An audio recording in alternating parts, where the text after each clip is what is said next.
día de hoy les voy a platicar sobre el proyecto titulado Desarrollo de un sistema para generación de radicales libres y radiación ultravioleta basado en una descarga de barrera dieléctrica, dirigido por el doctor Martín de Jesús Nieto Pérez, y presenta a su servidora, Lisbeth Soto Rubalcaba. Cuando vemos el título, inmediatamente nos preguntamos, bueno, ¿qué son los radicales libres? ¿Qué es la radiación ultravioleta? Que quizá esa ya estamos más familiarizados con ese término.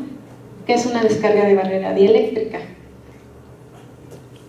Entonces, cuando hablamos de una descarga de barrera dieléctrica, inherentemente estamos hablando de plasma. Lo vamos a ver más adelante por qué. Espero que se les haga claro. El plasma es conocido como el cuarto estado de la materia. Es un gas ionizado. ¿Y qué es lo que pasa? De los tres estados que normalmente, bueno, que conocemos prácticamente todos desde la primaria, nos enseñan que están el sólido, líquido y el gaseoso. Esto, ¿qué es lo que tenemos? Si tenemos un sólido, si le aplicamos energía, pasa a un estado líquido. Si a ese líquido le aplicamos energía, pasa a un estado gaseoso. Y si a ese gas le aplicamos energía, pasa a un estado plasmático, a lo que conocemos como plasma. Curiosamente, el plasma en el universo, se tiene estimado que es el 99% del universo, de lo que existe. Entonces, lo que tenemos en nuestro planeta se conocería a nivel global como estados exóticos, estos tres estados, dado la temperatura y la presión que tenemos en nuestro planeta. Pero, bueno, la reactividad química del plasma es muy peculiar. ¿Por qué? Porque por la presencia de electrones libres pueden ocurrir reacciones que normalmente no ocurren. ¿Qué es lo que pasa? Que en el plasma, cuando a un gas le inyectamos más energía, se empiezan a desprender, empieza a haber choques entre los electrones, entre los átomos que hay ahí, y empiezan a desprenderse los electrones. Podemos tener ahí fragmentación de moléculas, dando lugar a formación de radicales libres. Es decir, cuando tenemos un átomo sano, lo que tenemos es que si le quitan un electrón, se vuelve en un radical libre que está en forma muy reactiva, que va a buscar regresar a un estado fundamental o en equilibrio. Por ejemplo, pues el OH o el nitrógeno atómico. También se pueden dar los procesos de recombinación que dan lugar a moléculas metaestables como el ozono, y también podemos tener excitación electrónica de átomos y moléculas, que es el origen de la radiación visible e invisible del plasma. ¿Cómo es esto? Bueno, en el plasma pues tenemos por acá electrones libres que andan chocando por toda la energía que se les ha inyectado. Tenemos radicales, aquí tenemos partículas excitadas electrónicamente, y tenemos radiación ultravioleta. Como les había mencionado, si tenemos un átomo sano, la pérdida de un electrón lo convierte en un radical libre, ¿no? Si nosotros lo englobamos como los electrones, vamos a manejarlo como un ente principal, la parte más pequeña del plasma, el electrón, lo más ligero, y todo lo demás lo enfocamos como lo que es la parte pesada del plasma. Lo que vamos a tener es que los electrones pequeñitos por aquí que se andan chocando aquí con la materia pesada del plasma, que son los iones, los radicales, etc. Entonces, esto nos va a ayudar a entender los tipos de plasmas que hay. Los plasmas los estamos dividiendo por la temperatura que tienen, en calientes y en fríos. Los plasmas calientes en la naturaleza los podemos encontrar, bueno, el ejemplo más común es el sol. Tenemos las descargas eléctricas, los que genera el ser humano, pues son la soldadura por arco eléctrico o por corte, o el corte también por plasma. Tenemos algunos de ellos. Y los fríos, bueno, también acá ya son generados por nosotros mismos, no tanto en la naturaleza, pero ¿qué es lo que los hace diferentes? La temperatura que tienen los electrones y las especies pesadas que constituyen el plasma, en los calientes tienen exactamente la misma temperatura. Es decir, la bola grandota es como si tuviéramos una bola de billar, que esa sería nuestra especie pesada, y tenemos nuestras bolas de, ¿cuáles son las más pequeñas? De ping pong. Entonces, en los calientes están tan excitados que tanto la de billar como las de ping pong chocan y se empiezan a mover y todos están a la misma temperatura. Estos plasmas son destructivos, lo podemos ver con cualquiera de ellos, todo lo que tocan pues lo destruyen, ¿no? En cambio, los plasmas fríos lo que tienen de diferente es que las especies pesadas se mantienen a una temperatura ambiente y lo que son los electrones, la excitación de los electrones, esos son los que sí elevan su temperatura, arriba de 5000 Kelvin, o sea, ¿no? Entonces, por eso es que estos plasmas es muy fácil a veces tocarlo, porque el gas es frío, lo podemos tocar y no nos pasa nada, son no destructivos. Entonces, la gran versatilidad que tienen estos plasmas en aplicaciones que son muy diversas. ¿Por qué? Porque lo podemos utilizar para muchas cosas y no van a destruir lo que estén tocando. Aquí tenemos algunos ejemplos. Esta foto es de aquí, dentro del sistema. Ahora, la parte que nos interesa a nosotros son los plasmas fríos. Esa es la parte que estamos estudiando, ¿no? ¿Cómo se dividen los plasmas fríos? Están los plasmas de baja presión y los plasmas a presión atmosférica. Los plasmas de baja presión, lo que nos indican o lo que necesitan para generarse es tener un sistema de vacío. Necesitamos tener vacío para tener este tipo de plasmas. ¿Qué lo caracteriza? La aplicación de estos plasmas principalmente va por lotes. ¿Por qué? Porque se tiene que cerrar donde se esté aplicando, se tiene que generar el vacío y después quitar el vacío para poder extraer lo que se esté tratando. Un ejemplo de esto pues es en la microelectrónica, que de hecho lo de plasmas pues se viene manejando desde hace más de 100 años. En los años 50, 60 fue cuando le empezaron a dar más realce, pero en la microelectrónica es muy compatible con la parte de vacío. ¿Por qué? Porque ellos manejan lotes, tienen que meter sus obleas o plaquitas y manejarlos prácticamente libres de cualquier contaminante. Entonces, al manejarlos así, permite tener un sistema de vacío. Aquí es donde se ha metido mucha investigación y pues, lógicamente, como es lo que deja, también mucho dinero. Por otro lado, tenemos lo que son los plasmas fríos a presión atmosférica. Estos plasmas a presión atmosférica, pues primero no requieren un vacío. Y por tanto, al no requerir vacío, lo podemos utilizar en procesos continuos, como por ejemplo la descontaminación de papel o en los textiles, el tratado de superficies en textiles, que son, pues, ahora sí que bandas largas de tela, entonces de modo que estén tratando pedacito por pedacito, ¿no? Ahí es donde entra esta parte de la presión atmosférica y eso es lo que nos permite tener procesos continuos. Ahora, si vemos lo que es la base de conocimiento, pues esto tiene muchos años todavía, pues que ya se ha venido estudiando, ¿no?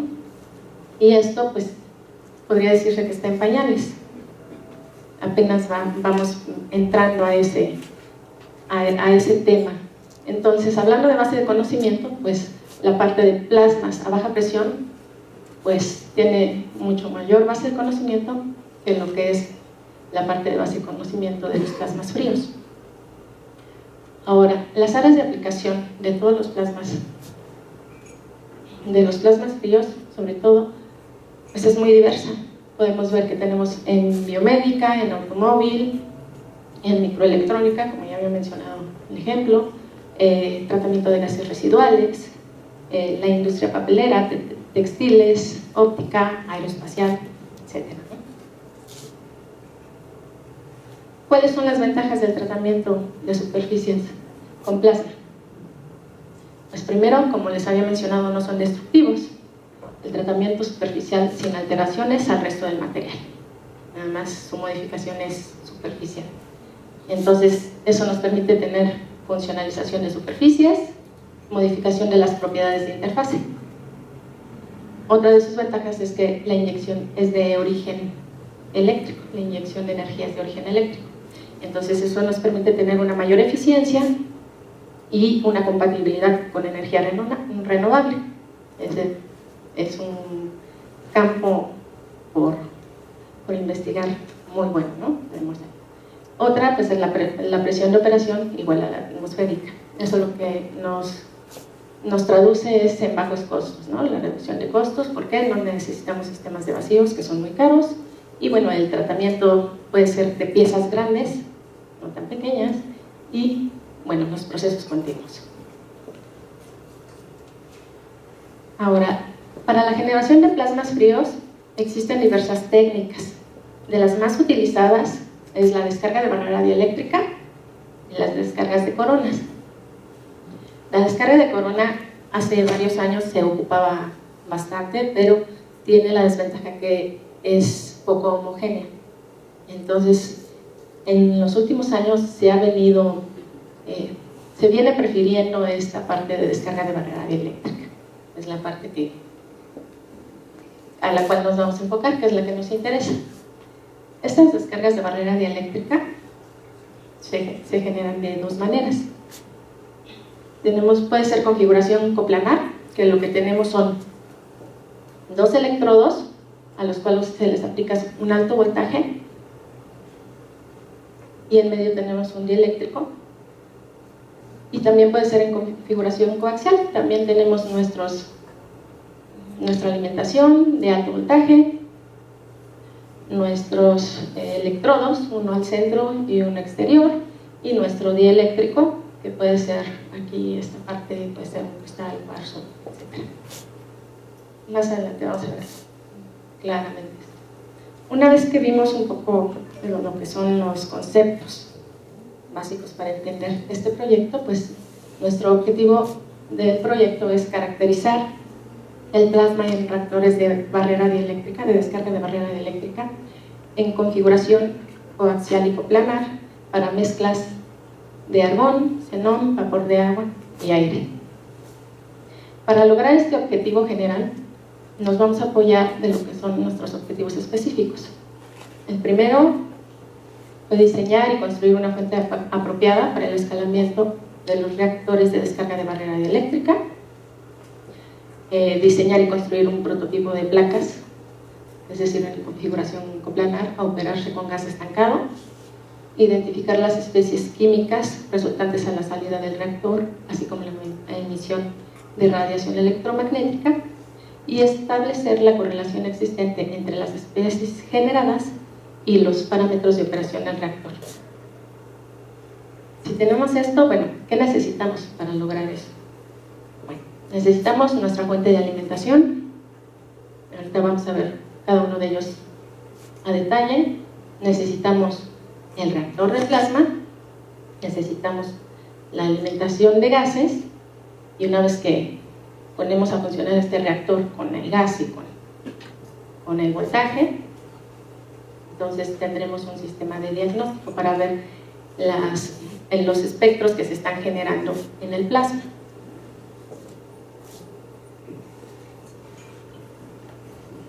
Primero vamos a ver lo que es la descripción de fuente. ¿Por qué no utilizamos una fuente comercial? Porque han de saber que la fuente la construimos aquí. No había comerciales. ¿Por qué? Las características son, primero, tiene que trabajar con alta frecuencia para que se pueda generar el plasma, y también con alto voltaje. Entonces, si hablamos de alta frecuencia, estamos hablando de 10 a 100 kHz, y si lo comparamos con el voltaje de línea, pues son 60 Hz, es bastante alto. Alto voltaje, en el orden de 10 kilovolts pico a pico, comparado con el voltaje de línea, que son 240 volts pico a pico. Y bueno, un inversor que transforme corriente directa en corriente alterna. Se requiere esa inversión de corriente porque necesitamos esa oscilación para producir el plasma, ya que con corriente directa no se produciría una oscilación y la configuración que tenemos pues no funcionaría. Y bueno, aquí cabe mencionar que por eso es un poco difícil de pronto medir voltajes o corrientes en esta fuente, porque normalmente lo que tienen comercial está ya diseñado para 60 Hz, ¿no? Que es lo que manejamos en las líneas. Esta es nuestra fuente construida aquí. Entonces aquí tenemos nuestras tarjetitas. Se tuvo que hacer un transformador para alta frecuencia. Se tuvo que diseñar aquí. Tampoco hay comerciales. No sé quién mandando los hechos, pero saldrá un poquito caro. Un medidor de frecuencia. Y bueno, unas tarjetitas que son del inversor. Nos hacen una conmutación. Y todo esto lo metimos a un gabinetito aquí. ¿Para qué? Para poder meter un voltaje de línea de 120 volts, conectamos, y nuestra salida para que vamos a entregar al reactor, estamos hablando que va en el orden de 1000 volts a 5000 volts. Ahora pasamos a nuestro sistema de diagnóstico. Nuestro sistema de diagnóstico sería muy fácil decir, bueno, vamos a utilizar los diagnósticos eléctricos, que los más comunes son las ondas de Lamuir, pero solo funcionan funcionan bien para plasmas de presión baja, requerimos vacío. Entonces lo que nosotros tenemos pues no nos funciona. Hay otra opción que es la espectroscopía de masas de plasmas, es muy buena, pero es súper mega ultra costosa. Entonces sale de nuestras posibilidades en estos momentos. Y pues lo que nos queda, el diagnóstico típico que quedó disponible, pues es la espectroscopía de emisión óptica, que lo que nos dice es, bueno, tienes que descifrar la información contenida en la radiación electromagnética de luz emitida por el plasma. Ahora dirán, bueno, pues es que no me explicaste cómo es que se emite esa luz del plasma. Pues eso debí decirlo al principio. Lo que hace es que al estar excitados los electrones pasan a estados de excitación más arriba, que cuando empiezan a desexcitarse lo que emiten son los fotones, y eso es lo que vemos como luz. Y el color de la luz que vemos de ese plasma depende de lo que componga ese plasma, de los átomos, de las moléculas que estén ionizadas ahí dentro. Entonces el plasma puede ser de varios colores. Lo vamos a ver. Dentro de nuestro sistema de diagnóstico necesitamos un telescopio para capturar una imagen de 1 centímetro. O sea, nosotros decimos lo que hay en 1 centímetro de luz, eso es lo que tenemos que cuáles son nuestros espectros en ese centímetro. Pues entonces utilizamos una fibra óptica de 600 micras. Tenemos que reducirlo ahí, y ahí tenemos que checar qué espectros tenemos. ¿Qué nos hace esto? Pues mejora una eficiencia en la captura de radiación.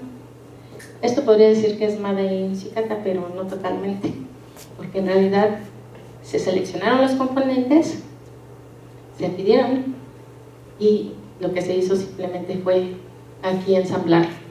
Hicimos algunas pruebas, ya es operando. Este es el modelado o el diseño.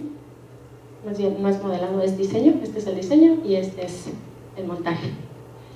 También para nuestro sistema de diagnóstico utilizamos la técnica experimental que ya les había mencionado, la espectroscopía de emisión óptica, que lo que hace es, bueno, de una fuente de radiación, hace todo un análisis o la capta, y mediante una rejilla va seleccionando o se va moviendo y va dejando entrar nada más un espectro electromagnético por cada uno de ellos, y es lo que nos da la diferencia en estos.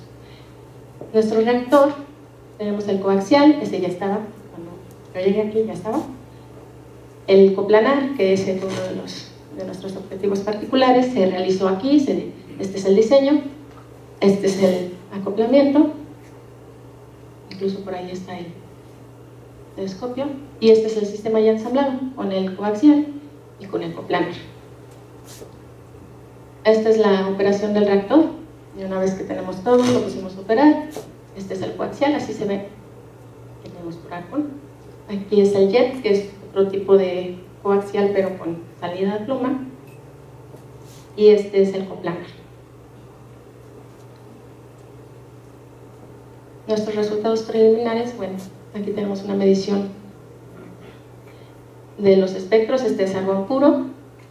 Estos espectros se tienen que meter como en una tablita o comparar con unos diagramas que ya son para calibración.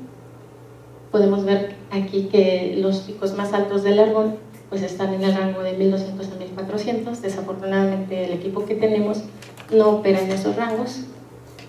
Llegaríamos posiblemente hasta 1000. Entonces ahorita lo que se monitoreó es esta parte. Entonces estamos en eso, estamos trabajando en la parte de la medición de espectros. Ya tenemos todo el equipo, así que no hay más que esperar. Nuestro diseño experimental pues es mezclas de gases contra la distancia de los electrodos. Esto nos define la temperatura que va a haber en el plasma. La diferencia en electrodos o la distancia nos define qué temperatura va a haber, qué especies va a haber, y eso nos puede dar una gran variación en color. Y bueno, por último, como mención, la estructura de tesis, el índice de figuras, índice de gráficas y tablas, el resumen, abstract, capítulo 1 en la introducción, el 2 materiales y métodos, el 3 experimentación y resultados, 4 conclusiones y 5 bibliografía. Gracias.